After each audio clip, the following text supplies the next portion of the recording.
আসসালামু আলাইকুম রহমতুল্লাহ। আশা করি আপনারা সকলে আল্লাহ তাআলার রহমতে ভালো আছেন। আমি আজ আলোচনা করব সর্বশেষ জান্নাতে প্রবেশকারীর ঘটনা সম্পর্কে। তো আসুন আমরা জেনে নিই। জান্নাতের প্রেমিকদের কাছে জান্নাতের মূল্য অনেক বেশি।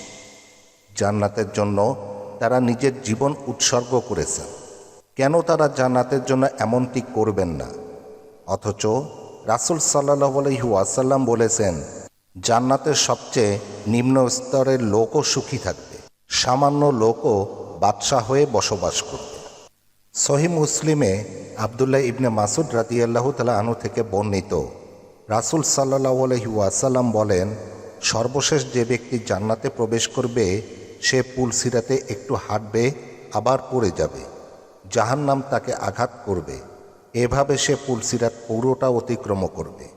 তখন সে বলবে, ওই সত্য কত মহান, যিনি আমাকে এই বিপদ থেকে মুক্তি দিয়েছেন। আল্লাহ তাআলা আমাকে যা দিয়েছেন আগে পরের কাউকে তা দেননি। অতঃপর সে বিশাল এক গাছের সামনে আসবে। সে বলবে, হে আল্লাহ, আমাকে এই গাছের কাছে নিয়ে যান, যাতে আমি এর ছায়ায় আশ্রয় নিতে পারি, এখান থেকে পানি পান করতে পারি। আল্লাহ তাআলা বলবেন, হে আদমের সন্তান, আমি তোমাকে এটা দিলে তুমি আবার অন্য কিছু চাইবে? তখন সে বলবে, হে রব, না, এমন হবে না। আল্লাহর সঙ্গে সে অঙ্গীকার করবে যে এরপর সে আর কিছুই চাইবে না। আল্লাহ তাআলাও তার অপারগতা গ্রহণ করবেন। তিনি দেখবেন এ বান্দার ধৈর্যচ্যুতি। অতঃপর আল্লাহ তাআলা তাকে গাছের কাছে নিয়ে যাবেন। সে গাছের ছায়া দাঁড়াবে, পানি পান করবে। কিছুক্ষণ পর আগের চেয়েও আরও সুন্দর একটি গাছ দেখবে। সে বলবে, হে আল্লাহ, আমাকে এই গাছের কাছে নিয়ে যান, যাতে আমি এর ছায়ায় আশ্রয় নিতে পারি, এখান থেকে পানি পান করতে পারি। তখন আল্লাহ তাআলা বলবেন, হে আদমের সন্তান, তুমি কি আমার সঙ্গে ওয়াদা করোনি যে এরপর থেকে আমার কাছে আর কিছু চাইবে না? অতঃপর বলবেন, তোমাকে এ গাছের কাছে নিয়ে গেলে আর অন্য কিছু চাইবে? সে বলবে না। অতঃপর আল্লাহর সঙ্গে সে অঙ্গীকার করবে এরপর থেকে সে আর কিছুই চাইবে না। আল্লাহ তাআলা এই বান্দার ধৈর্যচ্যুতি দেখে তার অপারগতা গ্রহণ করবেন। কিছুক্ষণ পর জান্নাতের দরজার কাছে আগের দুটি গাছের চেয়ে আরও সুন্দর একটি গাছ দেখবে।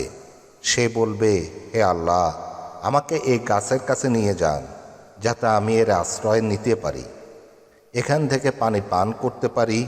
তখন আল্লাহ তাআলা বলবেন, হে আদমের সন্তান, তুমি কি আমার সঙ্গে ওয়াদা করোনি এরপর থেকে আমার কাছে আর কিছু চাইবে না? সে বলবে, হ্যাঁ হে রব, এটাই শেষ, এরপর আর কিছু চাইব না। তখন আল্লাহর সঙ্গে সে অঙ্গীকার করবে এরপর থেকে সে আর কোনো কিছুই চাইবে না। আল্লাহ তাআলা এ বান্দার ধৈর্যচ্যুতি দেখে তার অপারগতা গ্রহণ করবেন। জান্নাতের কাছে আসার পর সে জান্নাতবাসীর আওয়াজ শুনতে পাবে।